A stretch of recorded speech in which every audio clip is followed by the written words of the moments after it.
If your laptop keyboard backlight won't turn on, don't panic. First, check your keyboard settings.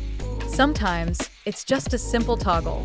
On many laptops, you can use the function key, usually labeled with a light icon, to turn on. If that doesn't work, try updating your keyboard drivers. Outdated drivers can cause all sorts of issues.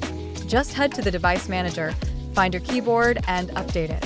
Still no luck? It might be a hardware issue, like a loose connection. In that case, it's best to get professional help.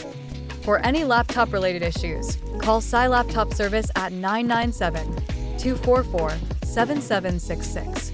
They'll have you backlit in no time.